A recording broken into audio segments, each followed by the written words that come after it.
Why elephants can't fly. A long time ago, much longer than most people can remember, elephants could fly. They had 4 enormous wings and they whizzed through the sky so fast that it amazed the other animals. But these big beasts were sometimes also stupid. But shish. The other animals would keep quiet about it and never discuss it. Because the elephants were so strong and so fast, God decided to take their help. He could ride on these big beasts and they could help him to put the finishing touches to the world. In a moment he could be in China, and from there, within the blink of an eye, he could zoom off to Iceland. And these elephants were so strong that they pushed and pushed at mountains and icebergs, shifting them until everything in the world was perfect. For example, they helped God to put the Himalayas in India, and in Tanzania, they had Mount Kilimanjaro. By riding on these elephants, God sorted the whole world out and made it absolutely perfect. Once this big job had been completed, God told the elephants that they could have a permanent holiday. That is, until he had something else for them to do. Now the elephants did not have very much to do. Then do you know what happened? The elephants became idle, and to pass their time, they talked about the old days. They talked about how strong they had been. They talked about how fast they were, and how God had favored them. And the more they talked, the more they came to think that they were much, much better than all the other animals on earth. They were definitely the most important. The elephants chattered idly to each other. "Look at that peacock," they would say unkindly. "See how ugly and brown his little wings are compared to ours." And they would always make sure to raise their voices high so that the little peacock could hear their mean words. And the poor peacock, who was kind and humble at heart, could not disagree with the elephants. He thought, "The elephants are right. I am small. My wings are not beautiful like those of the fairies, and nor am I strong like the elephants." As time went on, the elephants began to pride themselves. They began to think that they could do whatever they wanted. The greedy elephants would take all the bananas from the banana tree, leaving none for the other animals. The other animals were sad because they did not get even one banana for their meal. And you know what the elephants did with these bananas in their trunks?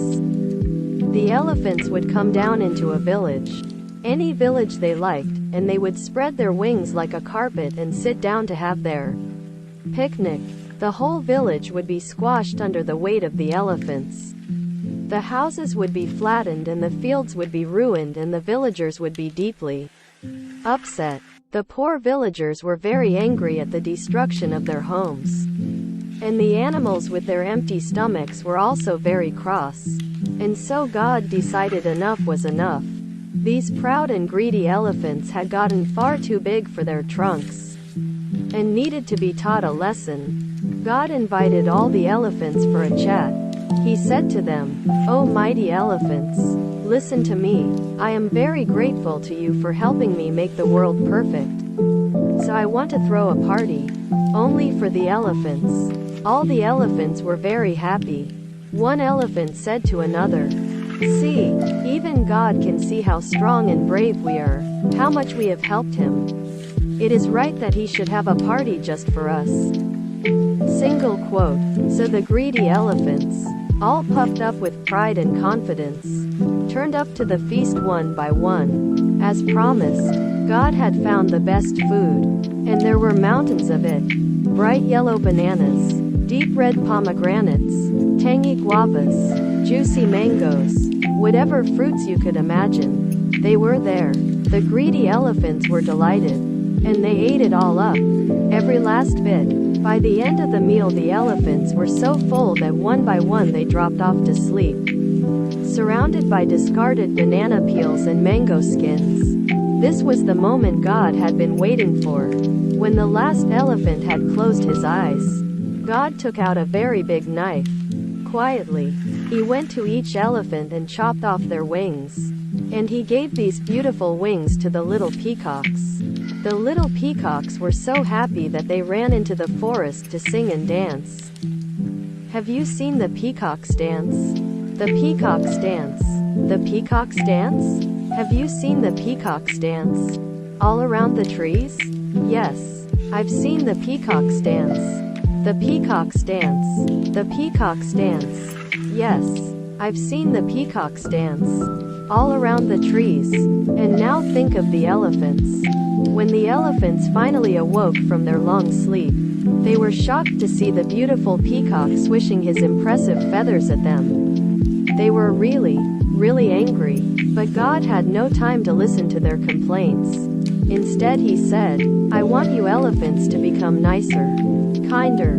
I want you to use your strength and help the villagers to rebuild their houses.